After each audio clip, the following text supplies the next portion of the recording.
বিসমিল্লাহির রহমানির রহিম। Welcome back to my YouTube channel এ স্টোরস অফ নলেজ। সম্মানিত চাকরি প্রত্যাশী ভাই বোন বন্ধুগণ, সবাইকে জানাই আমার চ্যানেলের পক্ষ থেকে সালাম, আসসালামু আলাইকুম।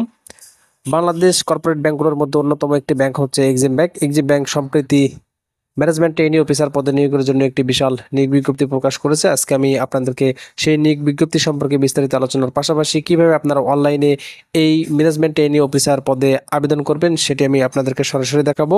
তো চলুন আমরা মূল আলোচনায় চলে যাই। আপনারা দেখতে পাচ্ছেন এটি হচ্ছে Exim bank management trainee officer পদের এই সার্কেল ম্যানেজমেন্ট ট্রেইনি অফিসার এ পদে তারা নিয়োগ প্রদান করবে। এই পদে নিয়োগ প্রদানের আপনাদের উল্লেখযোগ্য জিনিস হচ্ছে যে এই পদে আপনাদেরকে 1 বছর প্রবেশন পিরিয়ড কাটাতে হবে। প্রবেশন পিরিয়ডের সময় আপনাদের বেতন হবে 52,000 টাকা এবং সাকসেসফুলভাবে প্রবেশন পিরিয়ড পার হওয়ার পর আপনাকে এক্সিকিউটিভ অফিসার পদে নিয়োগ প্রদান করা হবে এবং তখন আপনার স্যালারি দাঁড়াবে 67,900 টাকা। তো হিউজ পরিমাণ স্যালারি বা আপনাদের চাকরির যে সুযোগ সুবিধা এটি হচ্ছে সবচেয়ে বেশি। এখন দেখবো একাডেমিক প্রোফাইল। এখানে বলা হয়েছে যে masters degree with a 4 year bachelor degree in any discipline from any রেপুটেড university, অর্থাৎ আপনাকে যে কোনো রেপুটেড ইউনিভার্সিটি থেকে 4 বছর ব্যাচেলর ডিগ্রি প্লাস মাস্টার্স থাকতে হবে এবং পাশাপাশি আপনার কোনো 3.00 বা ফার্স্ট ক্লাস ব্যতীত কোনো রেজাল্ট অ্যাকসেপ্ট হবে না আপনার গ্রাজুয়েশন বা পোস্ট গ্রাজুয়েশন লেভেলে। এবং আরেকটি অন্যতম শর্ত হচ্ছে যে আপনাকে GPA 5.00 in both secondary and higher secondary or at least, অর্থাৎ আপনাকে এসএসসি এবং এইচএসসিতে জিপিএ 5 পেতে হবে। তো যারা ভালো স্টুডেন্ট তারাই মূলত এই পদে অ্যাপ্লাই করতে পারবে, অর্থাৎ এসএসসিতে জিপিএ 5, ইন্টারে জিপিএ 5 এবং অনার্স মাস্টার্সে 3.00 বা ফার্স্ট ক্লাস পেয়েছে তারাই আবেদন করতে পারবে।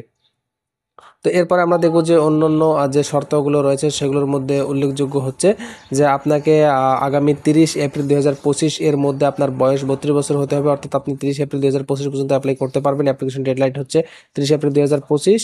এবং এরপর রয়েছে যে আপনাকে মিনিমাম 5 বছর আপনাকে চাকরিতে সার্ভ করার একটা মন মানসিকতা বা ইচ্ছা থাকতে হবে এবং আপনাকে কম্পিউটার বিষয়ে অবশ্যই দক্ষ হতে হবে বা কম্পিউটার এবিসি নলেজ আপনার থাকতে হবে এবং আপনাকে বাংলা এবং ইংলিশে এক্সেলেন্ট কমিউনিকেশন রাখার দক্ষতা রাখতে হবে।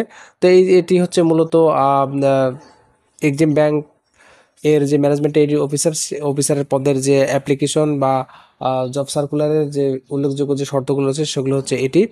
তো আপনারা কিভাবে অনলাইনে আবেদন পূরণ করবেন ম্যানেজমেন্ট ট্রেইনি অফিসার পদে সেটি আমরা এখন দেখব। চলুন দেখে আসি। কম্পিউটারের যে কোনো ব্রাউজারে আসবেন, যে কোনো ব্রাউজারে এসে আপনারা যে গুগল যে সার্চ বক্স রয়েছে সেখানে এক্সিম ব্যাংক ক্যারিয়ার লিখে সার্চ করবেন। সার্চ করলেই আপনারা প্রথমত এরকম ইন্টারফেস দেখতে পাবেন। এরকম ইন্টারফেসের প্রথমে যে লিঙ্কটি রয়েছে এক্সিম ব্যাংক ই রিক্রুটমেন্ট, এই অপশনে আপনারা ক্লিক করবেন। এই অপশনে ক্লিক করলে আপনারা এরকম একটি ইন্টারফেসে নিয়ে আসবে আপনাদেরকে। এটি হচ্ছে এক্সিম ব্যাংকের ই রিক্রুটমেন্ট অপশনের প্রথম ধাপ। এখানে আপনারা বিষয়ে অনেকগুলো নোটিফিকেশন দেখতে পাবেন, জব সার্কুলার দেখতে পারবেন। আপনারা চাইলে এখান থেকে আপনারা আপনাদের জব সার্কুলারটি দেখতে পারবেন। আপনাদের যদি কোনো সংশয় থেকে থাকে বা কোনো জানার থাকে তাহলে এখান থেকে আপনারা জব সার্কুলারটি আপনারা দেখে নিতে পারবেন আবারও নতুন করে। এবং এরপরে আপনারা এখান থেকে আবেদনের মূল প্রসেসটা মূলত শুরু হবে। এখানে অনেক কয়েকগুলো অপশন আছে। এখানে বলা হয়েছে বিগিন নিউ অ্যাপ্লিকেন্ট। আপনি যদি প্রথম নতুন অ্যাপ্লাই করতে চান তাহলে আপনার জন্য একটি অপশন রয়েছে। আপনি যদি সিভি এডিট করতে চান বা পূর্বে অ্যাপ্লিকেশন করেছেন, আপনার ইউজার আইডি এবং পাসওয়ার্ড রয়েছে সেগুলো দিয়ে লগ ইন করে আপনি আপনার অ্যাপ্লিকেশনটি সাকসেসফুলভাবে সাবমিট করতে পারবেন। তো আমরা যেহেতু নতুন বিগিন নিউ অ্যাপ্লিকেশন, আমরা যেহেতু নতুন সেজন্য এই অপশনে ক্লিক করবো। এই অপশনে ক্লিক করলে আপনাদেরকে রেজিস্ট্রেশন যে অপশন রয়েছে সেই রেজিস্ট্রেশন যে পেজ সেই পেজে চলে আসবে। এটি হচ্ছে রেজিস্ট্রেশন পেজ। প্রাথমিকভাবে কিছু তথ্য দিয়ে আপনাকে এখানে রেজিস্ট্রেশন করতে হবে এবং রেজিস্ট্রেশন করার জন্য আপনাদের আর কিছু ইনস্ট্রাকশন রয়েছে, সেই ইনস্ট্রাকশনগুলো আমাদেরকে পড়তে হবে। এখানে বলা রয়েছে যে নিচের তথ্যগুলো পূরণ করতে হবে। ইনস্ট্রাকশন ফর রেজিস্ট্রেশন পূরণের জন্য আপনাকে একটি ইমেজ আপলোড করতে হবে, অবশ্যই কালার এবং ফর্মাল একটি ইমেজ আপনাকে আপলোড করতে হবে। সেই ইমেজের যে লেন্থ সেটি হচ্ছে 300 × 300 পিক্সেল, যার হাইট হবে 300, ওয়াইড হবে 300 এবং আপনার ছবিটি জেপিইজি ফরম্যাটে হতে হবে 20 কেবি থেকে 100 কেবির মধ্যে। এবং পাসওয়ার্ড সংক্রান্ত ইনস্ট্রাকশন দেওয়া আছে। পাসওয়ার্ড আপনাদের 6 সংখ্যা থেকে 12 সংখ্যার মধ্যে হতে হবে এবং পাসওয়ার্ডের মধ্যে কোনো স্পেশাল ক্যারেক্টার ইউজ করা যাবে না। এখানে বলা হয়েছে স্পেশাল ক্যারেক্টার, যে স্পেশাল ক্যারেক্টারগুলো রয়েছে এই ক্যারেক্টারগুলো আর নট অ্যালোয়েড, এগুলো ইউজ করা যাবে না। পাসওয়ার্ড হবে 6 থেকে 12 অক্ষরের। তো আমরা রেজিস্ট্রেশন ফর্মটি পূরণ করার জন্য প্রথমত রয়েছে আপনার ফুল নেম। এখানে বলা হয়েছে অ্যাজ পার এসএসসি বা ইকুইভ্যালেন্ট সার্টিফিকেট, অর্থাৎ সার্টিফিকেট অনুযায়ী আপনার এখানে নাম দিতে হবে, কোনো অক্ষর ভুল করা যাবে না। অবশ্যই ক্যাপিটাল লেটারে লেখার চেষ্টা করবেন। এরপর হচ্ছে ডেট অফ বার্থ, আপনার জন্ম তারিখ সার্টিফিকেট অনুযায়ী আপনার জন্ম তারিখ এখানে দিয়ে নেবেন। কোনো তথ্য ভুল করা যাবে না রেজিস্ট্রেশনের সময়। ন্যাশনাল আইডি কার্ড, অবশ্যই আপনার ভোটার আইডি কার্ড ইউজ করবেন, ভোটার আইডি নাম্বার জাতীয় পরিচয়পত্র যে নম্বর রয়েছে 10 ডিজিটের হতে পারে, 13 ডিজিটের হতে পারে, আবার 17 ডিজিটের হতে পারে। আপনার জাতীয় পরিচয়পত্রের নাম্বারটি এখানে দিয়ে দেবেন। এরপর মোবাইল নাম্বার, সবচেয়ে গুরুত্বপূর্ণ অ্যাক্টিভ ফোন নাম্বার আপনাকে দিতে হবে, অর্থাৎ আপনার নিজের কাছে থাকে বা আপনার সচল ফোন নাম্বারটি আপনি এখানে ইউজ করবেন। এটি হচ্ছে সবচেয়ে গুরুত্বপূর্ণ একটা সেগমেন্ট বা অপশন। এবং আপনাকে আপনার মোবাইল নাম্বারটি রিটাইপ করতে হবে, যে নাম্বারটি আপনি এন্ট্রি করবেন সেই মোবাইল নাম্বারটি আপনাকে রিটাইপ করতে হবে। এরপর রয়েছে আরও গুরুত্বপূর্ণ একটি তথ্য হচ্ছে, সেটা হচ্ছে ইমেল। আপনাকে একটা ভ্যালিড ইমেল অ্যাড্রেস আপনাকে দিতে হবে। অবশ্যই আপনি ব্যক্তিগত ভ্যালিড ইমেল অ্যাড্রেস ইউজ করার চেষ্টা করবেন, অন্য কারো ইমেল অ্যাড্রেস আপনারা ইউজ করবেন না। যদি ইমেল অ্যাড্রেস না থাকে, একটা ইমেল অ্যাড্রেস আপনি ক্রিয়েট করে নিয়ে আপনি এখানে ইমেল অ্যাড্রেসটি দিয়ে দেবেন। অনুরূপভাবে আপনাকে ইমেল অ্যাড্রেসটিও রিটাইপ করতে হবে। আপনি আপনার ইমেল অ্যাড্রেসটি সুন্দরভাবে রিটাইপ করে নেবেন। তো এখানে একটা জিনিস বলে রাখি যে রেজিস্ট্রেশন ফর্ম পূরণ করার সময় কোনো তথ্য যেন মিসিং না হয়, কোনো বানানের আপনার স্পেলিং যেন ভুল নয়, এ সজাগ রাখবেন। এরপর রয়েছে যে গুরুত্বপূর্ণ যে অপশন, সেটি হচ্ছে পাসওয়ার্ড। পাসওয়ার্ড 6 থেকে 12 ডিজিটের হতে হবে, স্পেশাল ক্যারেক্টার ইউজ করা যাবে না। আপনারা আপনাদের পছন্দ মতো পাসওয়ার্ড এখানে দিয়ে নেবেন, যেন সেটা আপনারা মানে মনে রাখতে পারেন। এমন সহজ পাসওয়ার্ডই আপনারা ইউজ করবেন যেটা আপনারা মনে রাখতে পারবেন। পাসওয়ার্ড রিটাইপ করবেন। রিটাইপ করার পর আপনাদেরকে ছবি আপলোড করতে হবে। ছবি আপলোড করার জন্য আপলোড ইমেজ এই অপশনে আপনাদেরকে ক্লিক করতে হবে। এই অপশনে ক্লিক করে আপনাদের রেডিকৃত ছবিটি আপনারা এখানে আপলোড করে দেবেন। আর রেডিকৃত ছবিটি অবশ্যই আপনাকে 300x300 পিক্সেল করতে হবে। সমস্ত তথ্য ভালো করে দেখে নেওয়ার পর রেজিস্টার অপশন আছে, এখানে ক্লিক করবেন। রেজিস্টার অপশনে ক্লিক করলে আপনাদের রেজিস্ট্রেশন হয়ে যাবে এবং পরবর্তী ধাপে আপনারা চলে আসবেন। সেখানে আপনাদেরকে কিছু পার্সোনাল ইনফরমেশন দিতে হবে এবং কয়েকটি ধাপে আপনাকে অ্যাপ্লিকেশন ফর্মটি পূরণ করতে হবে। এরপর রয়েছে একাডেমিক কোয়ালিফিকেশন বা তথ্য, তারপর ফটো সিগনেচার আপলোড এবং পরবর্তীতে আপনি আনবেন অ্যাপ্লিকেশন। বিভিন্ন প্রসেসে আপনাকে এই অ্যাপ্লিকেশনটি করতে হবে। তো সমস্ত প্রসেস ভালোভাবে আপনারা পূরণ করবেন। কিভাবে সঠিকভাবে পূরণ করবেন আমি সেটাই আপনাদেরকে দেখাচ্ছি। প্রথমত যে অপশনটি রয়েছে সেটি হচ্ছে যে why you are interest in Exim Bank. এখানে একটা গুরুত্বপূর্ণ তথ্য তারা চেয়েছে যে আপনি কেন এক্সিম ব্যাংকে আগ্রহী, এ সংক্রান্ত তথ্য আপনাদের এখানে দিতে হবে।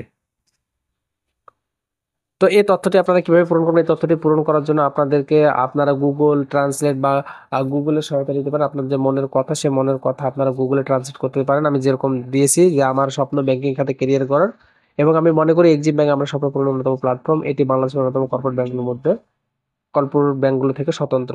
তো যাই হোক, একটা আমি লিখেছি, আপনি আপনাদের পছন্দ অনুযায়ী বা মনের ব্যক্তটি আপনি এখানে ব্যক্ত করে দেবেন। অবশ্যই সেটা 160 ক্যারেক্টারের হতে হবে। 160 ক্যারেক্টারের বেশি হলে সেটা অ্যাকসেপ্টেড হবে না।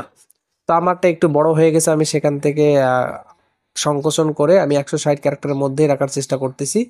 আপনারা আপনাদের মনের আকাঙ্ক্ষা, কেন এক্সিম ব্যাংকে আপনি জব পেতে চান বা ইন্টারেস্টেড, সেই সংক্রান্ত তথ্য আপনারা এখানে দিয়ে দিবেন। এরপরে আপনাদের ফুল নেম তো দেয়াই রয়েছে, আপনাকে এন্ট্রি করতে হবে আপনার ফাদার্স নেম। অবশ্যই সেটা সার্টিফিকেট অনুযায়ী, আপনার এসএসসি সার্টিফিকেট অনুযায়ী আপনি বাবার নামটি ইংলিশে সুন্দরভাবে স্পেলিংটি করে দিবেন, যেন কোনো অক্ষর বা কোনো স্পেলিং ভুল না হয়। এরপর হচ্ছে ন্যাশনালিটি, অবশ্যই বাংলাদেশি দিয়ে দেবেন। এরপর হচ্ছে date of birth automatic fill up করা হয়েছে। রিলিজিয়ন, আপনার রিলিজিয়ন অনুযায়ী আপনি রিলিজিয়ন সিলেক্ট করে দেবেন। ম্যারিটাল স্ট্যাটাস আপনি সিলেক্ট করবেন। আপনি যদি সিঙ্গেল হন সিঙ্গেল দেবেন, ম্যারিড হলে ম্যারিড দেবেন। ম্যারিড দিলে অবশ্যই আপনাকে ডান পাশে স্পৌস নেমটি এন্ট্রি করতে হবে। এরপর গুরুত্বপূর্ণ অপশন রয়েছে আপনার মাদার্স নেম। আপনাকে অ্যাজ পার সেকেন্ডারি সার্টিফিকেট বা এসএসসি তথ্য অনুযায়ী আপনার মায়ের নামটি এখানে সুন্দরভাবে এন্ট্রি করে দিতে হবে, কোনো বানান যেন ভুল না হয়। এবং এখান থেকে জেন্ডার, আপনার যে জেন্ডার রয়েছে সেই জেন্ডার আপনি এখান থেকে সিলেক্ট করে দিবেন। এটি হচ্ছে আপনার পার্সোনাল ইনফরমেশন। এরপর রয়েছে আপনার যে পার্মানেন্ট অ্যাড্রেস সংক্রান্ত যে তথ্যগুলো, সেগুলো আপনাকে ফিল আপ করতে হবে। প্রথমত আমরা দেখতে পাচ্ছি যে প্রথমত রয়েছে আমাদের ডিস্ট্রিক্ট। এখান থেকে আমাদেরকে ডিস্ট্রিক্টটি সিলেক্ট করে দিতে হবে। ডিস্ট্রিক্ট সিলেক্ট করলে অটোমেটিক আপনাদের পুলিশ স্টেশন বা উপজেলা চলে আসবে, সেখান থেকে এটা সিলেক্ট করে দিবেন। পোস্ট অফিস, আপনি সুন্দরভাবে আপনার পোস্ট অফিস ভোটার আইডি কার্ডের পিছনে দেওয়া আছে সেই পোস্ট অফিসের নাম এখানে এন্ট্রি করবেন এবং আপনার ভিলেজ, টাউন, রোড বা হাউস, আপনার গ্রামটি আপনি এখানে সুন্দরভাবে এন্ট্রি করবেন। আপনার পার্মানেন্ট অ্যাড্রেস এবং প্রেজেন্ট অ্যাড্রেস যদি একই হয় তাহলে জাস্ট সেম অ্যাজ পার্মানেন্ট অ্যাড্রেসে ক্লিক করলে আপনার অটোমেটিক তথ্যগুলো ফিল আপ হয়ে আসবে। এরপর হচ্ছে রেফারেন্স সবচেয়ে গুরুত্বপূর্ণ। এখানে বলা রয়েছে দুটা রেফারেন্স ইউজ করতে হবে, একটা রিলেটিভ একটা নন রিলেটিভ। তো প্রথমত আপনি আপনার রিলেটিভ অর্থাৎ পরিচিত আত্মীয়র মধ্যে সবচেয়ে ভালো সম্পর্ক বা ভালো পজিশনে বা ভালো চাকরি করে ভালো লোক, সেই নামটি আপনি এখানে এন্ট্রি করবেন। নাম, পদবি, প্রতিষ্ঠান, কোন প্রতিষ্ঠানে চাকরি করে, ঠিকানা, প্রতিষ্ঠানের ঠিকানা, অফিসের ফোন নাম্বার থাকলে অফিসের ফোন নাম্বার দেবেন বা তার ব্যক্তিগত ফোন নাম্বার অবশ্যই ইউজ করতে হবে এবং তার সঙ্গে রিলেশন বা সম্পর্ক কি সেটা আপনাকে এখানে এন্ট্রি করতে হবে। অনুরূপভাবে নন রিলেটিভ অপশনে আপনার সাথে সম্পর্ক নেই, আত্মীয়র সাথে তার সম্পর্ক নেই, এরকম একজন ব্যক্তিকে আপনাকে নন রিলেটিভ অপশনে আপনাকে এন্ট্রি করতে হবে। রেফারেন্স এন্ট্রি করা হয়ে গেলে save and continue to next page এই অপশনে ক্লিক করলে আপনাদেরকে পরবর্তী যে পেজ রয়েছে সেই পেজে নিয়ে আসবে। এটি হচ্ছে একাডেমিক কোয়ালিফিকেশন এন্ট্রি করার পেজ। এখানে আপনাদেরকে একাডেমিক তথ্যগুলো দিতে হবে বা শিক্ষাগত যোগ্যতা দিতে হবে। তার জন্য click to add secondary level এই অপশনে ক্লিক করলে আপনাদের এরকম অপশন চলে আসবে। এখান থেকে আপনারা তথ্যগুলো এন্ট্রি করতে পারবেন। তথ্য এন্ট্রি করার জন্য প্রথমত রয়েছে যে আপনার পরীক্ষার নাম, এসএসসি এটা ধরে দিবেন। এরপর রয়েছে আপনার গ্রুপ, আপনি কোন গ্রুপ থেকে এসএসসি পাস করেছেন, সায়েন্স, আর্টস, কমার্স, বিভিন্ন গ্রুপ হতে পারে। সেখান থেকে আপনি আপনার গ্রুপটি সিলেক্ট করে দিবেন। আমি হিউম্যানিটিক্স সিলেক্ট করে দিলাম। এরপর রয়েছে আপনার স্কুলের নাম, অর্থাৎ যে স্কুল থেকে আপনি এসএসসি পাস করেছেন সেই স্কুলের নাম এখানে ইংলিশে সুন্দরভাবে টাইপিং করে দিবেন। স্কুলের নামটি সুন্দরভাবে টাইপিং করবেন যেন কোনো ভুল না হয়। এরপর হচ্ছে বোর্ড, আপনি কোন বোর্ড থেকে এসএসসি পাস করেছেন, বোর্ড সংক্রান্ত তথ্য, রেজাল্ট, আপনি সিজিপিএ পেয়েছেন না ইংলিশ মিডিয়ামের স্টুডেন্ট, সিজিপিএ পেলে সিজিপিএ সিলেক্ট করে দিয়ে আপনার জিপিএ এন্ট্রি করে দিবেন, আপনি কত জিপিএ পেয়েছেন। তো অবশ্যই জিপিএ 5 ছাড়া আপনারা অ্যাপ্লাই করতে পারবেন না, অবশ্যই জিপিএ 5 যারা তারাই শুধু অ্যাপ্লাই করবেন। এরপর হচ্ছে অ্যাচিভমেন্ট, আপনি যদি কোনো আলাদা দক্ষতা অর্জন করে থাকেন তাহলে সেটা দিয়ে দেবেন। আর যদি কোনো দক্ষতা বা বিশেষ কোনো পুরস্কার বা অর্জন না থাকে তাহলে এখানে NA এই অপশনটি আপনারা লিখে দিয়ে আপনার তথ্যগুলো সেভ ইনফোতে ক্লিক করলে আপনার তথ্যগুলো একটি ডায়ালগ বক্সে সেভ হয়ে আসবে, সুন্দরভাবে সারিবদ্ধভাবে তথ্যগুলো সেভ হবে। এই তথ্যগুলো চাইলে আপনারা এডিট করতে পারবেন এডিট অপশনে ক্লিক করে। তো এরপরে আমাদেরকে অনুরূপভাবে এইচএসসির তথ্য পূরণ করতে হবে, অনার্সের তথ্য পূরণ করতে হবে, মাস্টার্সের তথ্য পূরণ করতে হবে। সমস্ত তথ্য ঠিক একইভাবে আপনাদেরকে পূরণ করতে হবে এবং আপনারা পূরণকৃত তথ্যগুলো চাইলে আপনারা এডিটও করতে পারবেন। এরকম সমস্ত শিক্ষাগত যোগ্যতার তথ্য যখন আপনারা শো দেখতে পারবেন, তার জন্য আপনাদেরকে কন্টিনিউ টু নেক্সট পেজ এই অপশনে ক্লিক করতে হবে। এই অপশনে ক্লিক করলেই আপনারা পরবর্তীতে যে অপশন রয়েছে ফটো এবং সিগনেচার আপলোড সেখানে চলে আসবেন। এখানে আপনারা ফটো এবং সিগনেচার আপলোডের অপশন খুঁজে পাবেন। এখান থেকে আপনারা আপনাদের ফটো এবং সিগনেচার আপলোড করতে পারবেন। যেহেতু আমরা রেজিস্ট্রেশন সময় ফটো আপলোড করেছি সেহেতু ফটোটি আপলোড করার প্রয়োজন নেই। চাইলেও আপনারা এটা আপডেটও করতে পারবেন, নতুন করে আপনি এখানে আপনার ফটো আপলোড করতে পারবেন, আপডেট করতে পারবেন এবং সিগনেচার আপনাকে আপডেট করতে হবে এবং সিগনেচারটি অবশ্যই 380 পিক্সেলের হতে হবে। আপনি সিগনেচারটিও সুন্দরভাবে পূর্বে স্ক্যান করে বা ফাইলে সংরক্ষণ করে রেখে দিবেন 380 পিক্সেলের এবং যেটি জেপিজি ফরম্যাটের হতে হবে 20 কেবি থেকে 60 কেবির মধ্যে। তো সিগনেচার আপলোড করার জন্য ব্রাউজ সিগনেচারে ক্লিক করে আপনার যে সিগনেচার যেখানে সংরক্ষিত রয়েছে, যেখানে সেভ রয়েছে সেখান থেকে আপনি আপনার সিগনেচারটি সিলেক্ট করে আপলোড করে দিবেন। অবশ্যই আপনার নিজের সিগনেচার বা নিজের সিগনেচার করা সিগনেচারে আপনি আপলোড করবেন, করে সেভ অপশনে ক্লিক করবেন। সেভ অপশনে ক্লিক করলে আপনাদের পরবর্তী যে অপশন রয়েছে বা পরবর্তী যে পেজ রয়েছে সেই পেজে চলে আসবে ভিউ প্রোফাইল এবং সাবমিট অ্যাপ্লিকেশন। আপনাকে প্রোফাইলটি আপনার শো করাবে এবং এখান থেকে আপনারা আপনার অ্যাপ্লিকেশনটি সাবমিট করতে পারবেন। সাবমিট যে অ্যাপ্লিকেশন বাটন রয়েছে সেই বাটনে ক্লিক করার মাধ্যমে। তো এখানে আপনি আবারও আপনার যে ফাইনালি যে আপনার যে যোগ্যতা বা তথ্যগুলো, পার্সোনাল তথ্যগুলো আপনি দেখে নেবেন কোন তথ্য ভুল রয়েছে কিনা এবং তথ্যগুলো আপনাদের সঠিক হলে সাবমিট অ্যাপ্লিকেশন যে অপশনটি রয়েছে এই অপশনে আপনারা ক্লিক করবেন। এই অপশনে ক্লিক করলে এরকম একটি ইন্টারফেসে আপনারা চলে আসবেন। এটি হচ্ছে মূলত অ্যাপ্লাই ফর জব। আপনি যে অ্যাপ্লিকেশন করবেন বা অ্যাপ্লাই করবেন যে পদে, সে পদটি দেখাবে। সেই পদে অ্যাপ্লাই করার জন্য আপনাদেরকে যে বিভিন্ন যে তথ্য একটু আগে আমরা পূরণ করলাম সেগুলো আমরা জবে অ্যাপ্লাই করবো। অ্যাপ্লাই করার জন্য যে ম্যানেজমেন্ট ট্রেনিং অফিসার এই ঘরে একটা ক্লিক করে দিয়ে ডান পাশে যে অ্যাপ্লাই অপশন রয়েছে সেই অ্যাপ্লাই অপশনে আমাদেরকে ক্লিক করতে হবে। অ্যাপ্লাই অপশনে ক্লিক করার পর একটা নোটিফিকেশন চলে আসবে যে do you really want to apply. আবার সতর্কতামূলক বলা হবে যে আপনি কি অ্যাপ্লাই করতে চান। ওকেতে ক্লিক করবেন। ওকেতে ক্লিক করলে আপনার অ্যাপ্লিকেশন সাকসেসফুলভাবে সাবমিট হয়েছে বা সাকসেসফুলভাবে সম্পন্ন হয়েছে এই নোটিফিকেশনটি আপনাদেরকে দেখাবে। তো এভাবে আপনারা সুন্দরভাবে আপনারা নিজের অ্যাপ্লিকেশন নিজেই ঘরে বসে পূরণ করতে পারবেন এক্সিম ব্যাংক PLC-তে।